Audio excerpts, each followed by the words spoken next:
Hey guys, what's up? It's Marco, and today I'm going to do a TLDR for my top picks for 2016. It'll be three Marvel and three DC comics, and we're going to go down to Spider Man Renew Your Vows. First off, I'm a really huge Spider Man fan, and when Jerry Conway and Ryan Steging got their Renew Your Vows first and second and third issue out, it was amazing. This whole year has been pretty lackluster for Spider-Man comics. Like Amazing Spider-Man, it's not living up to its potential. Clone Conspiracy is it's still coming out, so the jury's still on that. Miles Morales, it's kind of lost its place. Miles has a really good spot in the Ultimate Universe, but taking him out of the Ultimate Universe and putting into our universe, he's lost a little bit of his origin, and it's just not. Uh, how can you put this without sounding terrible? It's just not working. It should, on paper, make sense to put Miles with everyone else, but it's just not clicking yet. But hopefully it will. Renew Your Vows, on the other hand, that has been working from start to finish. It's not finished yet, actually, but from the moment Secret Wars was coming out, it was amazing. Now they're bringing it back, and it's still amazing. This is what Marvel should have been doing from the start. Marvel should have rebooted Peter Parker's history with after Secret Wars, brought him back with Mary Jane, had the daughter Annie Mae, and it would have been amazing. This is what Spider-Man has been missing for the past 10 years in comics. It's been missing the Mary Jane Peter romance, and now introducing Annie Mae as their daughter, that makes a whole new dynamic. The family is like much it's the best Spider-Man story that I've read in a very, very long time. Marvel has been trying to shy away from the Peter and Mary Jane romance since like the 90s and have tried to break them up, divorce them, and they finally did it with One More Day. They got magically divorced, so it's not legal, but whatever.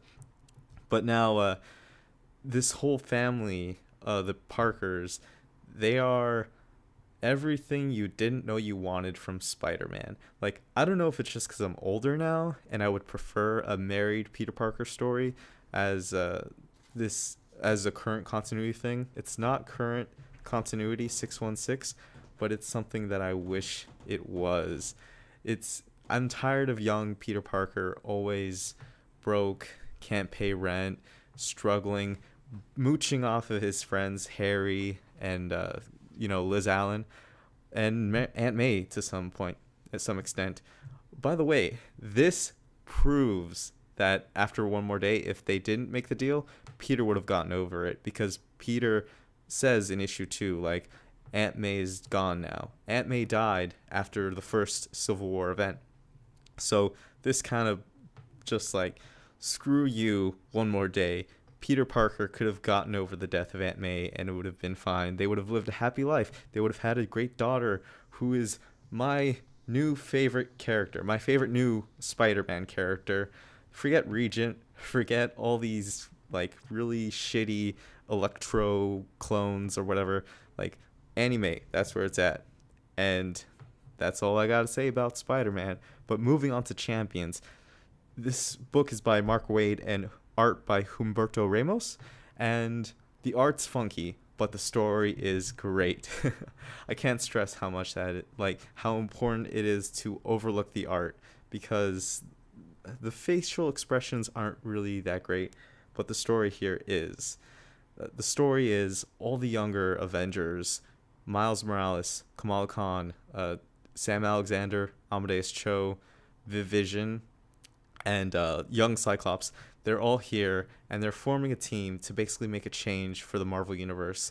Everything has been so gloom and dreary, and the superheroes have been fighting every major event. Like, it's superhero versus superhero, and they're tired of it. They've moved on. They're going to start their own team to try and change things for the future, and they're making a difference. Like, it's only 4 issues in, and they've probably done more good than the regular heroes have all year long, and that's amazing.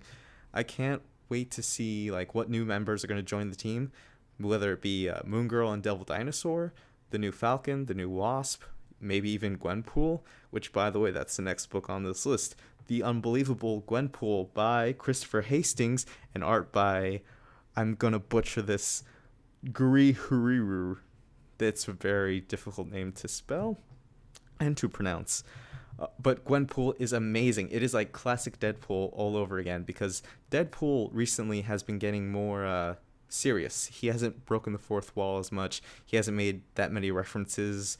But Gwenpool is a character. Well, she's a person from our world brought into the 616, the main Marvel continuity, and she has all this knowledge that other characters just don't. Like, she knows Jane Foster is Thor right now, and she uses that against her. She knows that certain characters have certain weaknesses, and she's treating it like she's living her comic book fantasy, but little does she know, like, it's not great to be a villain all the time, and sometimes that will catch up to you. But this leads into our DC conversation. My first DC pick, Superman American Alien by Max Landis, and this is an amazing 7-issue run. It was so awesome. It's 7 different stories from Clark Kent's history, and they don't even have to be in continuity. You could take it as it is, or you could like try and fit it into the continuity, but either way it works pretty well. It's like if Clark Kent, like if you met Clark Kent at a bar and like got him really drunk, he might be talking about all these 7 stories from his life. Like, oh, one time I got really wasted on this boat, and everyone thought it was Bruce Wayne. Like, and I just partied all night with Bruce Wayne's friends and Oliver Queen and all of them. Or he could just tell you about that one time, like, he went to space and like bumped into a Green Lantern because he was having like this little teenage freak out. They're very interesting stories. You kind of have to flub with the Superman continuity a little bit. Like, he wasn't always this patriotic symbol of hope. He was a kid until he grew up and became Superman. And these are all like before Superman stories. These are like the last issue ends with him fighting Lobo and like kind of becoming the Superman we know. And it was really great to see a young Clark Kent's stories. And it's very fun. Leading up to DC Rebirth, Superman. This is a story that I've wanted to hear from DC for forever. It's another married with kids kind of story. It's Clark Kent married to Lois Lane, and they have a son named Jonathan. Jonathan being half human and half Kryptonian. It's kind of it's uncharted territory for Clark Kent. He doesn't know how to raise a son. This is his first child, and it's also just, it's scary. Like, you feel the stress of being a parent. Like, every time Jonathan is in trouble, you're hoping Clark can be there to save him, because this kid's powers they're not to the power level that you would imagine Superman being at. He's a kid who can get concussions from falling out of a tree. He's not going to be able to fight dinosaurs or like alien gods from space. He gets boo-boos. He like scrapes his knee. Like, he has heat vision, but he can't fly. He has somewhat of a super strength, but Superman has to be there to kind of guide and lead his son for the future. And there's a very, very interesting story between Jonathan and Damian Wayne, the son of Bruce Wayne, Batman. And it kind of leads into the Super Sons thing that we'll see this year. But it's a 2-issue run that it was very fan servicey, just to be like, these are the sons of Superman. Eventually they'll take up the mantle, but for right now, they're just 2 kids who can't stop like slapping each other around. For my final pick for DC this year, I'm gonna have to go with DC Universe Rebirth issue 1. That is just amazing. It's the first Rebirth issue we got. It was the 80-page DC Rebirth, and it brought back so many great things we wanted. We had the death of Superman, the new 52 Superman, which brings us back to the classic Superman. We had the return of Wally West, the Teen Titans, the classic Teen Titans team. They now were reintroduced to Wally. He's back. Barry Allen, he and Bruce Wayne this year will investigate the Watchmen kind of a little bit of a conspiracy. We don't know if Dr. Manhattan is involved, but we do know the Watchmen to some extent are involved with why the New 52 is here.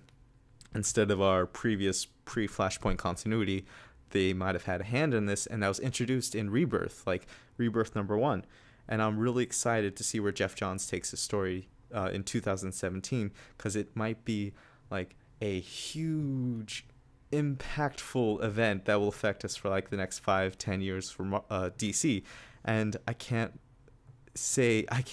express how excited I am for this new era of DC books, like with Superman being back, like classic Superman. Like, we are not going to get that New 52, like, brr, I'm so sad all the time, or like, I'm dating Wonder Woman.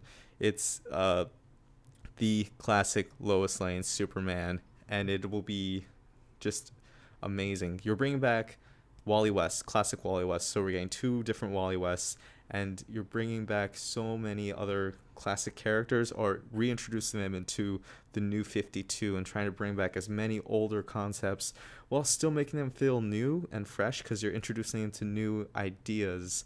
It's like the best of both worlds. Fanboys, they get their old, new readers get new stories, and it's a melting pot of great creativity and stories that can come out of this, and I can't wait to see what DC is going to do with this.